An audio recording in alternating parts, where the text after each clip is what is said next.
Is it possible that one of TV's most beloved actors kept an explosive secret behind that Gomer Pyle grin? Frank Sutton, known for barking orders as Sergeant Carter, has now dropped a bombshell. He claims Jim Nabors, the gentle-voiced Gomer, secretly dated several high-profile gay actors. That revelation alone is enough to rewind Hollywood history. Picture the 60s TV industry. A scene glittering with showbiz glam, but rife with whispered secrets and hidden truths. Jim Nabors wasn't just a comic sidekick. Behind the scenes, he was navigating elaborate personal boundaries.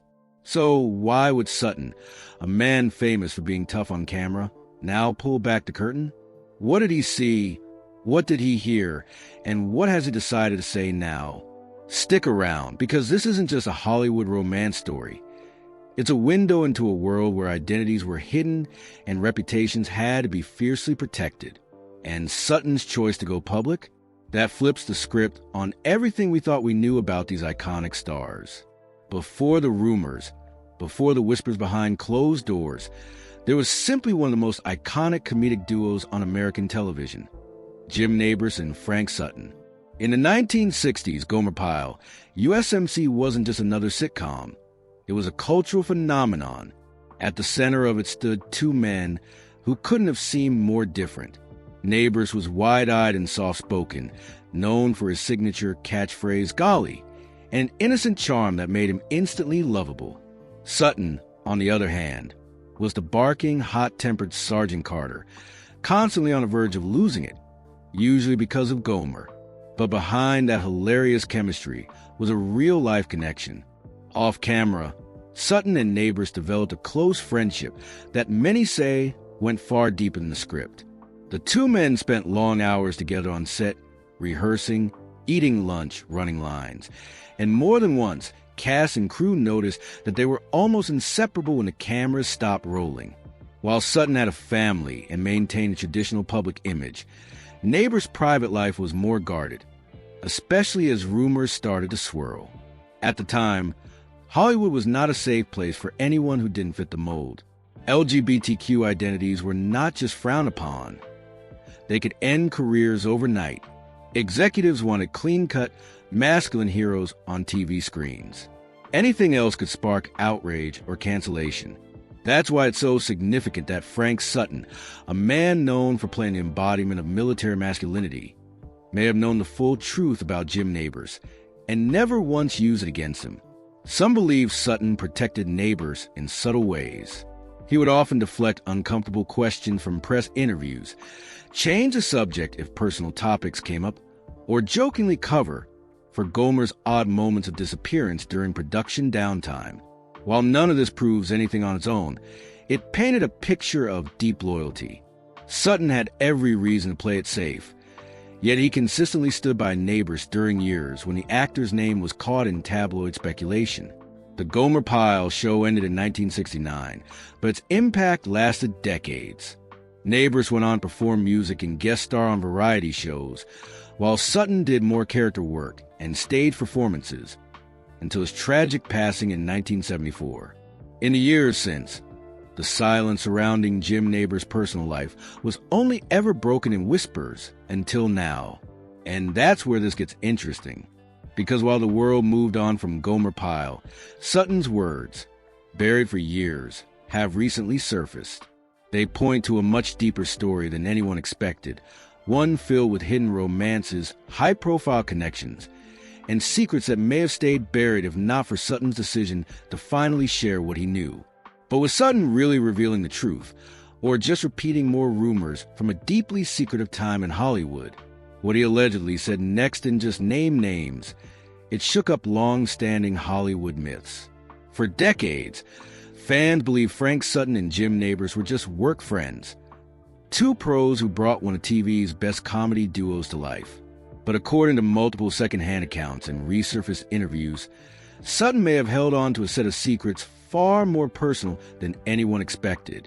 What's now resurfacing paints Sutton not just as a co-star, but as someone who saw it all and may have quietly carried that knowledge for years.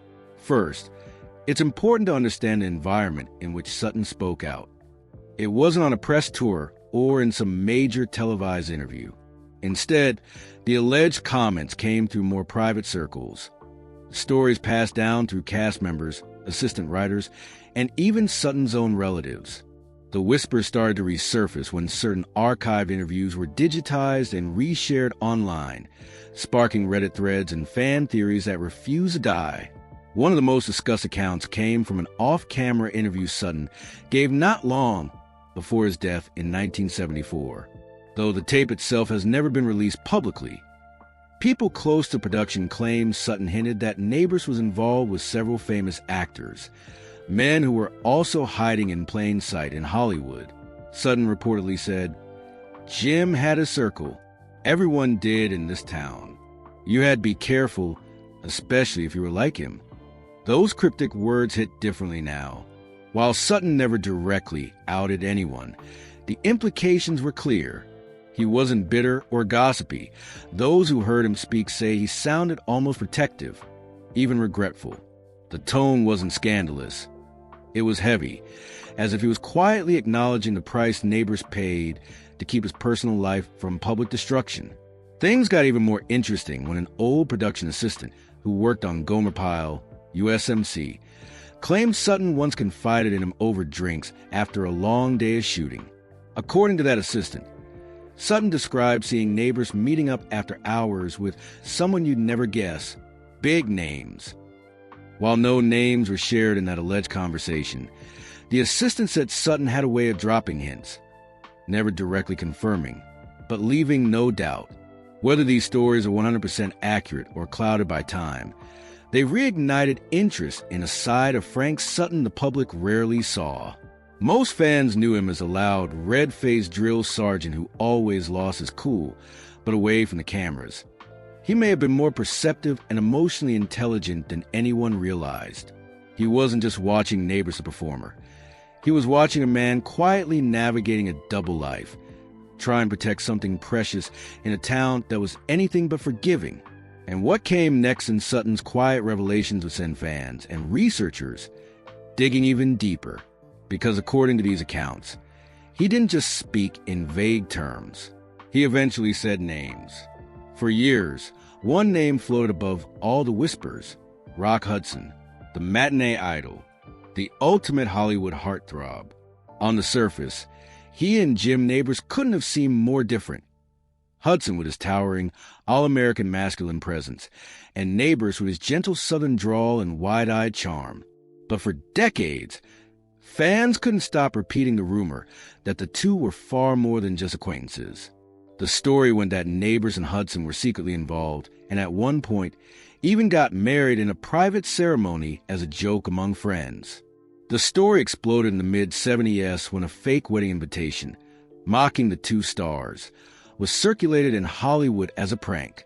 It referred to the supposed union of Rock Hudson and Jim Nabors, with Nabors taking the name Jim Hudson. The story spiraled out of control. Tabloids ran with it, and the consequences were serious. Both actors distanced themselves publicly and were never seen together again. But was there truth behind the joke? Frank Sutton, according to several Hollywood insiders, believed there was more to Rock and Jim's story than anyone wanted to admit. In one second-hand account, Sutton is said to have confirmed that the two had history, but that it ended long before the rumors ever caught fire. Sutton reportedly told a colleague that Hudson and Nabors had a brief but intense connection in the early 60s, when both were rising stars but still living deeply private lives. Sutton allegedly said, "They were careful. You had to be. But yeah, it was real, at least for a while." And Hudson wasn't the only name whispered in the margins. Two other rumored connections that surfaced, though never confirmed, were Anthony Perkins and Raymond Burr. Perkins, best known for playing Norman Bates in Psycho, was another actor who lived a double life under the pressure of Hollywood's expectations. His relationships with men were quietly acknowledged in later years, but at the time, he too was deeply closeted. Burr, famous for Perry Mason and Ironside, was also rumored to have long-term same-sex relationships, though he denied them while alive. While none of these alleged romances were ever publicly confirmed by Nabors himself, Sutton's comments, if true, suggest that he knew exactly who was in Jim's inner circle. In one retelling, Sutton referred to it as a quiet brotherhood, a network of gay actors who supported one another in secret, bound by the fear of being exposed and losing everything. The tragedy in all of this isn't just that these men had to hide who they were, but that even now, so many details remain murky. Jim Nabors eventually married his longtime partner Stan Cadwallader in 2013, shortly after same-sex marriage was legalized in Washington state. It was a rare, joyful moment of clarity in a life so long defined by privacy and speculation. But it begs the question, if Frank Sutton really did know all this, why didn't he say more publicly? The answer may be in what happened next. By the time the whispers about Jim Nabors and Rock Hudson reached fever pitch, it wasn't just tabloids that were watching. It was agents, producers, sponsors, and networks. In the world of 1960s Hollywood, where image was everything, one scandal could end a career overnight. And for someone like Jim Nabors, who had built his success on being the wholesome, all-American Gomer Pyle, even an unconfirmed rumor was dangerous. That danger wasn't lost on Frank Sutton. The fallout from the Rock Hudson prank wedding rumor hit hard. What had been a joke among insiders turned into a national headline, spiraling beyond anyone's control. Hudson and Nabors cut off public contact immediately. They were never seen together again, not at award shows, not at parties, not even in photos. Nabors refused to comment for years. And although he continued to appear on television and in concerts, something had clearly shifted. His public appearances became more selective, and his interviews more carefully managed. Frank Sutton reportedly watched all this unfold with deep frustration. Those who worked with him on later stage productions said he was fiercely defensive of Nabors, even snapping at a reporter once who brought up those old rumors. One former stage manager claimed Sutton said, "You think that man ever hurt anybody? He's a damn saint compared to most of the people in this business." It was one of the few times Sutton let his famously stern persona soften. There was real emotion behind it, perhaps even guilt. You see, Sutton wasn't just a co-star. Off camera, he was known to be intensely loyal, often forming deep bonds with his colleagues. And with Nabors, that connection was especially strong. Insiders from the Gomer Pyle set recalled moments of quiet support. Sutton stepping in when Nabors was visibly shaken by press attention, or even volunteering to take the heat in interviews when sensitive topics came up. It was clear he wasn't just protecting a co-star. He was guarding a friend. But the emotional toll wore on both of them. Sutton, who had built his career playing loud, tough men, was privately a deeply reflective person. In his final years, as he transitioned into more serious stage roles, he reportedly began to open up more in private conversations. It was during these late-night backstage talks, often after shows, sometimes over drinks, that he allegedly shared what he knew about Nabors' hidden life. Some say he did it out of respect. Others believe it was a way of processing the cost of Hollywood's double standard. There was one particularly telling story from a castmate who performed with Sutton in a Tennessee stage revival in the early 70s. The actor claimed Sutton once said, "Jim was the bravest man I ever met. Braver than me, that's for damn sure. He had a smile while hiding everything." That quiet admission said it all. Sutton, who never publicly confirmed anything, clearly carried the weight of the secrets he knew. Maybe he regretted staying silent. Maybe he was honoring a promise. Or maybe he just knew the world wasn't ready to hear the full truth. But now, decades later, that truth is finally creeping into the light. Decades after Frank Sutton and Jim Nabors shared the screen, the conversation about identity in Hollywood has changed, but not as much as we like to think. Back then, actors who strayed even slightly from the studio-scripted image of masculinity were warned, blacklisted, or quietly pushed aside. Careers were built not just on talent, but on how well someone could live a double life. And no one played that game more carefully than Jim Nabors. Today, it's easy to look back and wonder, why didn't they just come out? Why live in fear? But to ask that is to ignore how brutal the cost really was. Nabors had a kind of fame that relied on purity, on innocence, charm, and an almost childlike warmth. To admit anything outside the norm would have shattered everything, not just professionally, but personally. And he wasn't alone. What makes this story so important now is that it sheds light on a generation of stars who were silently brave. People like Nabors, Rock Hudson, Anthony Perkins. Men who had a smile on camera while knowing their truth could destroy them. And people like Frank Sutton who, if the stories are true, carried their secrets out of loyalty, not fear. That kind of quiet protection speaks volumes. It also challenges how we define courage. Sutton didn't give interviews outing his co-star. He didn't run to the press. But he also didn't turn his back. He defended Nabors when it counted. He reportedly admitted the truth when asked directly, but only in private, and always with a tone of respect. That's a complex kind of allyship, one that doesn't fit neatly into modern narratives but deserves to be recognized. The most striking part? Jim Nabors eventually did live his truth. In 2013, just 4 years before his death, he married his longtime partner Stan Cadwallader. He'd been with Stan for nearly 40 years, an entire lifetime of love, hidden in plain sight. When the marriage was announced, the public responded with warmth and celebration, proving what might have been possible decades earlier if the world had been different. But Sutton didn't live to see that. He passed in 1974, never knowing that one day, Nabors would be free to live openly. And that's what gives this story its lasting weight. It's not just a Hollywood rumor or a retro scandal. It's a reflection of how much people risked, how deeply they concealed themselves, and how hard it was to protect both a career and a heart. The resurfacing of Sutton's alleged admissions doesn't just spark gossip. It reopens the story of two men caught in a web of fame, fear, and fierce loyalty. Their story isn't just about what was hidden. It's about the people who chose to carry those truths silently, and the price they paid for doing so. Because behind every Hollywood secret is a very human story. And in this case, it's one that's finally being told. In the end, neither Frank Sutton nor Jim Nabors ever told the whole story. And maybe they never needed to, because the power of their legacy doesn't lie in shocking confessions or tabloid headlines. It lies in what they stood for and what they managed to protect, even under pressure most of us can't imagine. Sutton, the loudmouth sergeant with a soft center, never betrayed a friend. If the rumors about his quiet revelations are true, he never weaponized them. He didn't chase attention, profit, or scandal. He just told the truth, carefully, sparingly, and with respect. That, in a time when so many would have capitalized on gossip, is telling. Maybe that's why this story resonates so deeply today.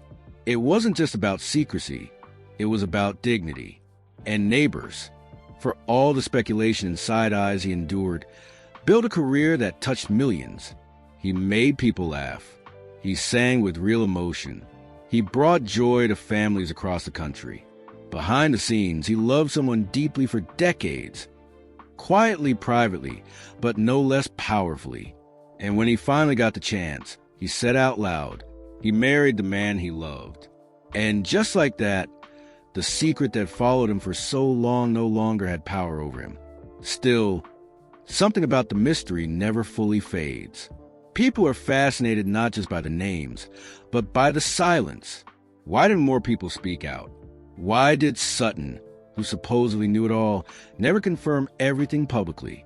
The answer, it seems, is simple: because real friendship is rare in Hollywood. And even rarer is the kind of loyalty that doesn't seek credit. Their story isn't about scandal. It's about trust. It's about two men who navigated a world that punished honesty and rewarded performance. One of them was forced to live in the shadows, and the other, loud, blunt, and fiercely protective, stood quietly by his side. And that kind of bond, in a place like 1960s Hollywood, was nothing short of radical.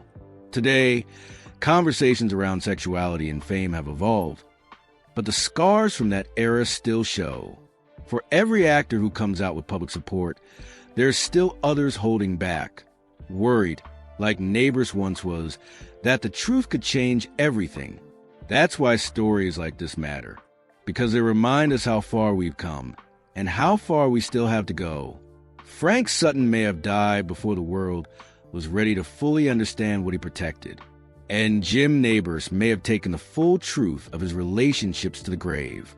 But somewhere in between the silence and the whispers, a quiet kind of courage emerged. And sometimes, that's louder than anything else.